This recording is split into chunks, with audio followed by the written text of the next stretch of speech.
Okay, students, are you able to see the screen? Yes, Yes, ma'am. ma'am. Okay, we will start today. We will start theme 11 Rebels under Raj. As you can see, uh, this is our revised CBSE syllabus. Yes, And ma'am.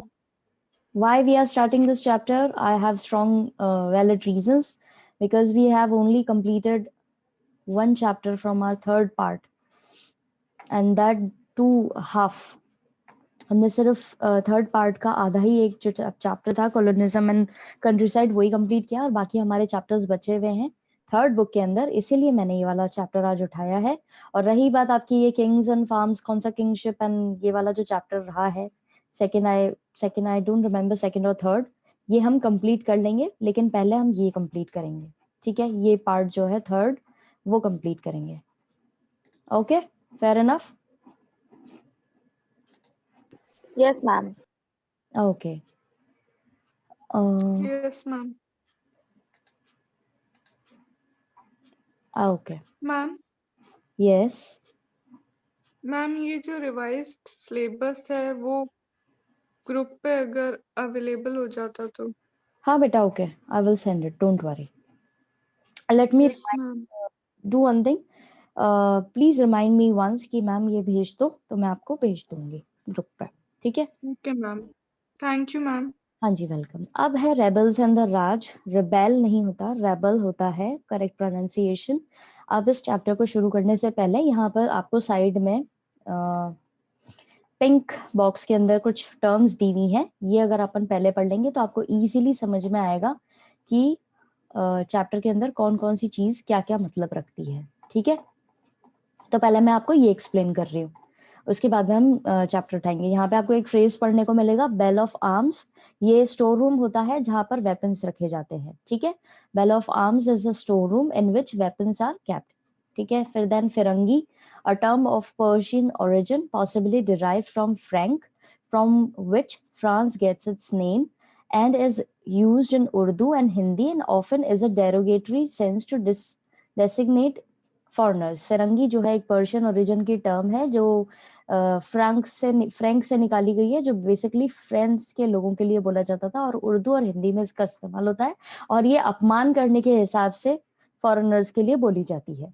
फिर एक और है, थोड़ा नीचे है, mutiny करके, ये है पेज नंबर 291 पर एक और पिंक बॉक्स, यहाँ पे म्यूटिनी का मतलब दिया गया है, a collective disobedience of rules and regulations with in the armed forces. यानी कि एक कलेक्टिव तरीके से आप रूल्स और रेगुलेशंस का अपमान कर रहे हो, और किस उसमें कर रहे हो, आर्म्ड फोर्सेस, यानी कि आप आर्मी या उसके अंदर हो या किसी ट्रूप के अंदर हो, और फिर आप इनका अपमान कर रहे हो। ठीक है, उसको बोलते हैं म्यूटिनी। फिर है रिवॉल्ट, एक a rebellion of people against established authority and power.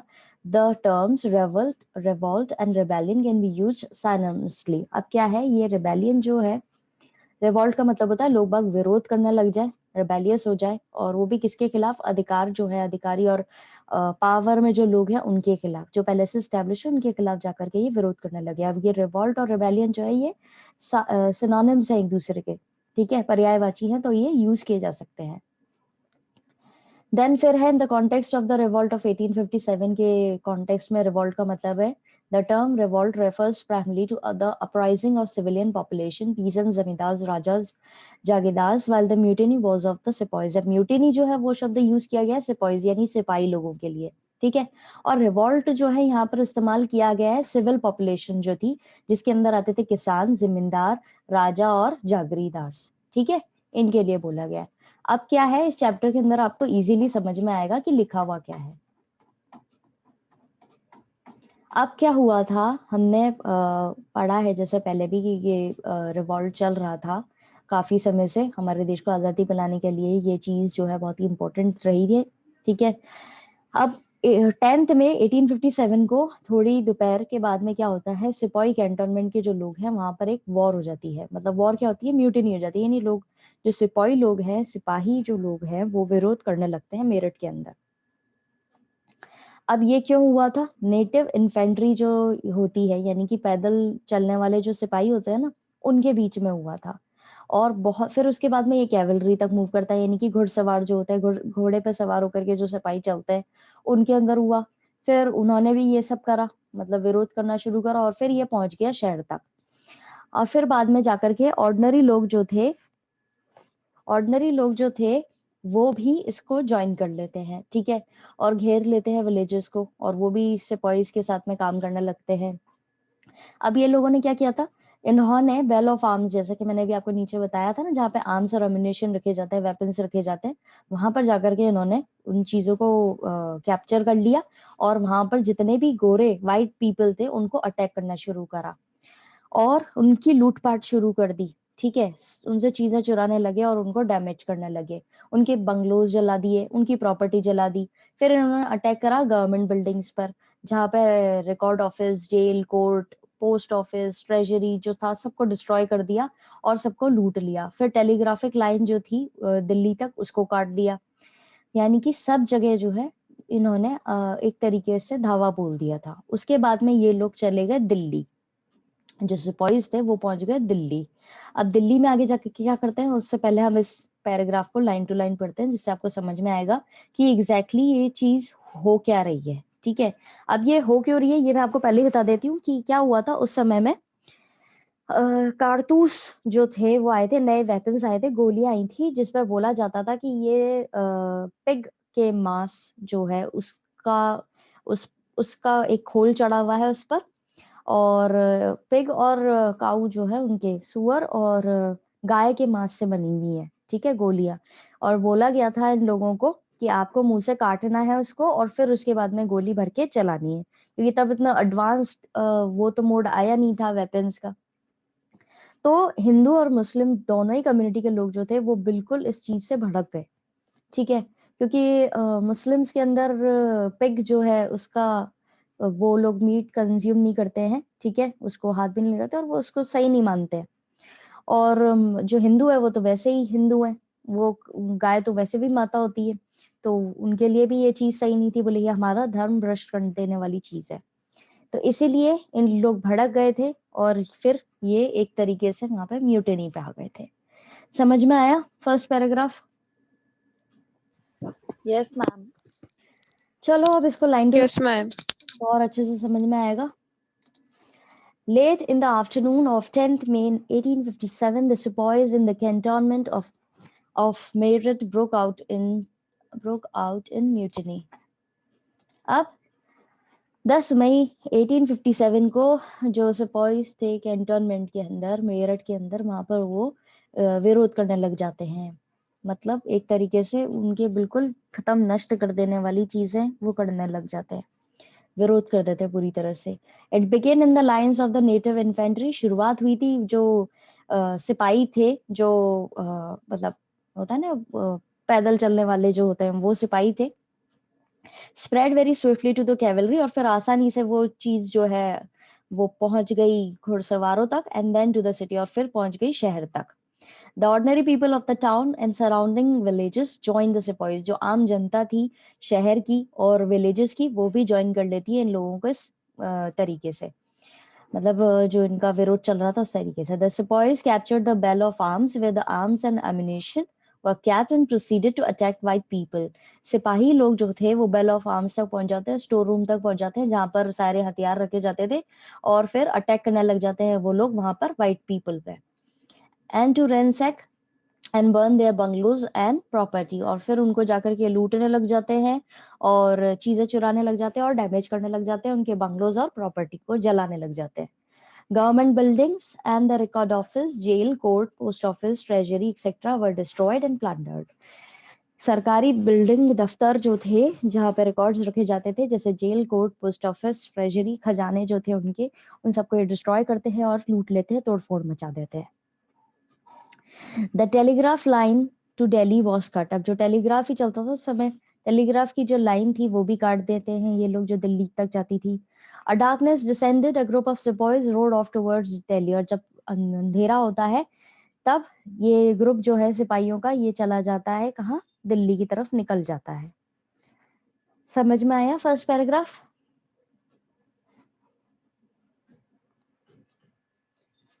इसके बाद में Yes, ma'am. सिपाही लोग जो हैं वो पहुंच जाते हैं रेड फोर्ट के गेट तक 11 मई की सुबह तक, ठीक है। और उस समय महीना चल रहा था, रमजान का महीना चल रहा था, जो कि बहुत ही पावन और पवित्र महीना होता है मुस्लिम कम्युनिटी के लिए, जब वहां पर वो प्रेयर करते हैं और अपने रोजे रखते हैं, ठीक है। तो ये जब लाल किला पहुंचे तो वहां पर मुगल एम्परर थे बहादुर शाह, ये लास्ट एम्परर थे, और उन्होंने अपनी प्रेयर्स खत्म ही करी थी, यानी उन्होंने अपनी जो भी इनकी प्रेयर्स होती हैं वो करी थी, और उसके बाद में उन्होंने अपना खाना लिया था। मतलब ये लोग रमजान के महीने में सुबह ही रोजा खोलते हैं ना, मतलब एक टाइम पीरियड तक ही खाते हैं, सन उगने से पहले, मतलब सूरज उगने से पहले ये लोग अपना वो कर लेते हैं, खा लेते हैं, और फिर पूरे दिन अपना फास्ट जो है वो शुरू कर देते हैं और कुछ नहीं खाते पूरे दिन। तो वो शुरू कर दिया था उन्होंने, अपना मील खत्म ही किया था।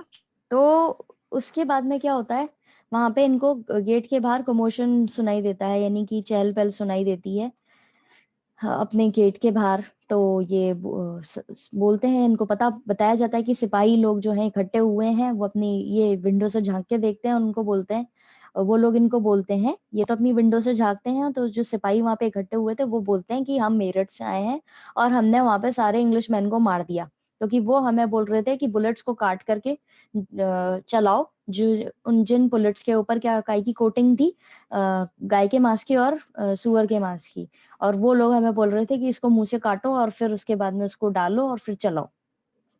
ये हमारा जो विश्वास है और जो हमारा धर्म है, हिंदू और मुस्लिम, ये हमारे दोनों में ही ये चीज सही नहीं है और हमारा धर्म भ्रष्ट करने वाली बात है। दूसरा जो ग्रुप था वो एंटर कर जाता है दिल्ली के अंदर, और ऑर्डिनरी लोग जो हैं शहर के, वो भी ज्वाइन कर जाते हैं। यूरोपियंस जो हैं वो बहुत ज्यादा अमाउंट में मारे जाते हैं, यानी ब्रिटिशर्स जो हैं वो बहुत ज्यादा अमाउंट में मारे जाते हैं, और जो दिल्ली के रिच लोग थे उनको भी अटैक किया जाता है और उनको भी लूट लिया जाता है। अब क्लियरली दिल्ली जो है वो ब्रिटिशर के कंट्रोल से बाहर हो जाती है। सिपाही जो है वो रेड फोर्ट में जाते हैं, और जो उनसे एटिकेट की उम्मीद की जाती है, यानी उनसे एक्सपेक्ट किया जाता था जो मैनर्स उनको देने चाहिए, वो बिना उसके वो घुस जाते हैं बस, और डिमांड करते हैं ये बहादुर शाह से कि भाई जो एम्परर है उससे बोलते हैं कि अपना आशीर्वाद दो, आप भी हमें अपना सपोर्ट करो। अब ये चारों तरफ से घिरे हुए हैं सिपाहियों से, ठीक है, और इनके पास में कोई और ऑप्शन है नहीं, तो ये जो है उनको बोल देते हैं ठीक है, हाँ हाँ, मेरा आशीर्वाद आपको है, मतलब कि मैं भी आपका सपोर्ट कर रहा हूँ। और फिर उसके बाद में ये जो रिवॉल्ट शुरू हुआ था, ये मुगल एम्परर के नाम पे शुरू हो जाता है, ठीक है। और 12-13 मई को इंडिया, नॉर्थ इंडिया जो है वो शांत हो जाता है, और दिल्ली जो है वो हाथ में पहुंच जाता है रेबेल्स और बहादुर शाह के, ठीक है, क्योंकि बहादुर शाह ने भी अपनी रिबेलियंस को अपनी ब्लेसिंग्स दे दी थी। तो ये इवेंट्स जो है वो और आगे तक बढ़ते जाते हैं, और बढ़ते बढ़ते ये कैंटोनमेंट टू कैंटोनमेंट, यानी कि जो इनकी होती है ना जगह जहाँ पर ये लोग रहते हैं, वहां से गैंगटेक वैली, यानी कि गंगा की जो वैली है, वहां तक पहुंच जाते हैं, और फिर ये वेस्ट दिल्ली से बढ़ करके और आगे तक बढ़ जाती है म्यूटिनी। ये होता है बेसिकली। अब ये काफी बड़ा पैराग्राफ है, तो इसको आधे आधे करके पढ़ते हैं। The sepoys arrived at the gates of the Red Fort early in the morning on 11th May. सिपाही 11 मई को सुबह जल्दी ही पहुंच जाते हैं रेड फोर्ट के दरवाजे पे। It was the month of Ramzan, the Muslim holy month of prayer and fasting. ये रमजान का महीना था जिसमें मुसलमान लोग जो है वो प्रेयर्स करते हैं और व्रत रखते हैं। The old Mughal Emperor Bahadur Shah had just finished his prayers and meal before the sun rose and fast began. जो पुराने बुजुर्ग मुगल एम्परर थे बहादुर शाह, लास्ट रहते हैं ये, है ना, वो उन्होंने अपनी प्रेयर्स फिनिश ही करी थी और अपना मील खत्म ही किया था, और उनकी फास्टिंग शुरू हो गई थी। He heard the commotion at the gates, और वो सुनते हैं कुछ आवाजें गेट पर। The sepoys who had gathered under his window told him, "We have come from Meerut after killing all Englishmen there." अब जो सिपाही जो इकट्ठे हुए थे इनकी विंडो के नीचे, वो लोग बोलते हैं कि हम यहाँ पर आए हैं मेरठ से, जहाँ वहां पर हमने सारे इंग्लिशमैन को मार दिया है। Because they asked us to bite bullets that were coated with the fat of cows and pigs with our teeth. क्योंकि वो लोग हमको बोल रहे थे कि दांत से काटो बुलेट के ऊपर जो कोटिंग है, जो कि सुअर और गाय के मांस से बनी हुई है, वो हमें काटने के लिए बोल रहे थे वो मुंह से। This has corrupted the faith of Hindus and Muslims alike. अब यही जो है चीजें बर्बाद करी थी हमारे धर्मों को, हिंदू हो या मुस्लिम। Another group of sepoys also entered Delhi and the ordinary people of the city joined them. दूसरा ग्रुप आता है सिपाहियों का दिल्ली के अंदर, और फिर वहां की आम जनता भी उनको ज्वाइन कर लेती है। Europeans were killed in large numbers, Europeans जो है बहुत ज्यादा अमाउंट में मारे जाते हैं। And the rich of the Delhi were attacked and looted, जो अमीर लोग थे दिल्ली के उन पर भी अटैक किया जाता है और उनको भी लूट लिया जाता है। It was clear that the Delhi had gone out of the British control, और ये क्लियर हो गया था कि अब ब्रिटिशर्स के कंट्रोल में नहीं रही थी Delhi. Some sepoys rode into the Red Fort, और कुछ सिपाही जो हैं वो रेड फोर्ट में भी घुस जाते हैं without observing the elaborate court etiquette expected of them, और कुछ जो उनसे जो घुसते हैं ये रेड फोर्ट के अंदर और जिस सम्मान की और जिस मैनर्स की उनसे उम्मीद की जाती है वो बिना करे ही वो उसमें घुस जाते हैं। They demanded that the emperor give them his blessings, और वो डिमांड करते हैं कि एम्परर उन्हें अपने आशीर्वाद दे। Surrounded by the sepoys, Bahadur Shah had no other option but to comply, अब सब तरफ से वो सिपाहियों से घिरे हुए थे बहादुर शाह, तो उनके पास में कोई और ऑप्शन रहता नहीं है कि बस उनको यही होता है कि अब इनको साथ में इनका देना पड़ेगा साथ। The revolt thus acquired a kind of legitimacy because it could now be carried on in the name of Mughal emperor।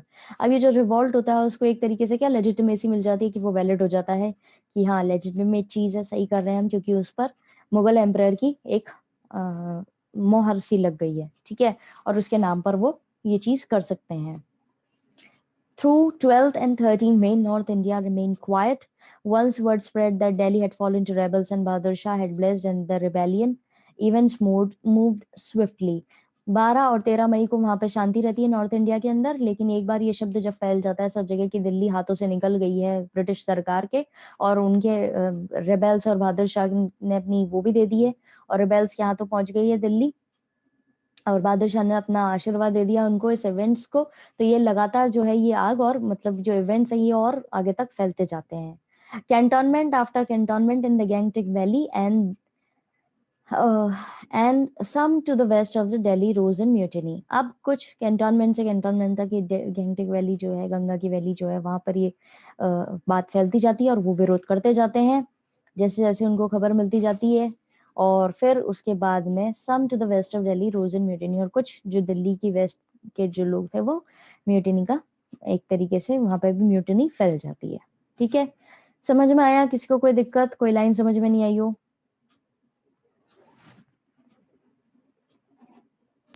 No, ma'am. It is clear. Okay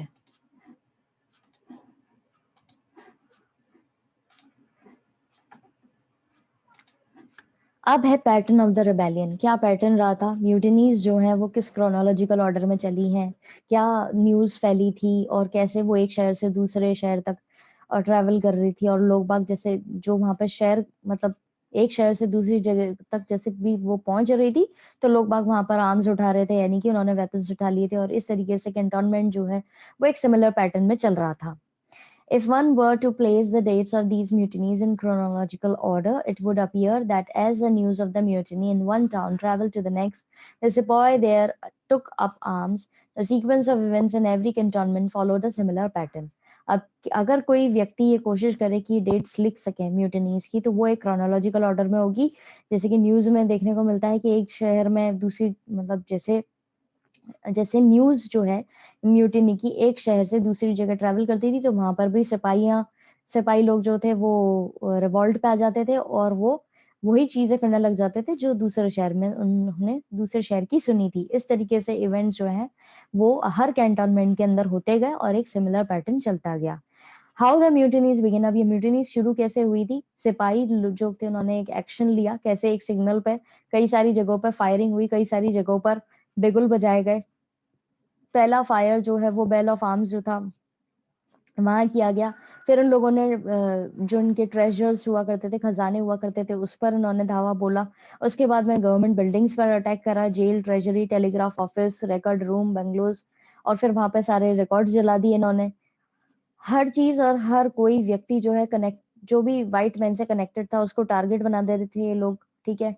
और हिंदी, उर्दू और पर्शियन बोलने बोलने वाली जो जगह थी, जो सिटीज थी, वहां पर पॉपुलेशन जो थी उनको बुलाया गया, हिंदू और मुस्लिम जो उनको यूनाइट किया गया, और उनका मस्त मेन मुद्दा ये था कि फिरंगी जो लोग हैं इनको हटा देना है, ठीक है। ऑर्डिनरी लोग जो थे उन्होंने भी ज्वाइन किया ये रिवॉल्ट, और टारगेट्स जो हैं वो बेसिकली कौन कौन से एरियाज रहते थे, मेजर टाउन जैसे कि लखनऊ, कानपुर और बरेली, और वहां पर रहने वाले जमींदार रिच जो लोग हैं वो भी इस उसका ये जो रिबेल हुआ था उसका शिकार बने। ठीक है, पीजेंट्स जो थे वो भी वो सिर्फ जो किसान लोग थे वो उनको सिर्फ एक ऑपरेसर की तरह नहीं देख रहे थे कि ये हमें दबा रहे हैं और हमारा बुरा कर रहे हैं, सिर्फ इसकी तरह नहीं, बल्कि ये देख रहे थे कि ये है तो ब्रिटिशर के दोस्ती। ठीक है, और कई सारी जगहों में हाउसेस जो है वो लूटे गए, खत्म कर दिए गए, और जो सिपाही रैंक थे क्विकली वो एक रिबेलियन की तरह बन रहे थे, म्यूटिनी जो थी वो फैलती जा रही थी, और कई सारी जगहों पर जो अथॉरिटी और हायरार्की चल रही थी वहां पे लोग बाग उनको खत्म करे जा रहे थे। मई और जून के महीने में ब्रिटिशर्स जो थे उनके पास में कोई जवाब नहीं था जो भी ये रेबल्स ने एक्शन लिए थे उसके खिलाफ में। ठीक है, इंडिविजुअल ब्रिटन्स यानी कि इंडिविजुअल ब्रिटिशर्स जो थे वो अपनी जिंदगियां बचा रहे थे और अपने परिवार और अपनी फैमिलीज की जिंदगियां बचा रहे थे। ब्रिटिश ऑफिसर जो है उन्होंने लिखा था कि अब ये ब्रिटिशर्स जो थे वो उनका जो ऑफिस था वो ताश के पत्तों की तरह, जो ताश के पत्तों से बनाया हुआ जो घर होता है जैसे वो एक बार में झटके से गिर जाता है, उसी तरीके से ये इनका भी जो रूल है वो झटके से खत्म हो गया। उनका मानना ये था। ठीक है, ये था एक पैटर्न। समझे आप लोग?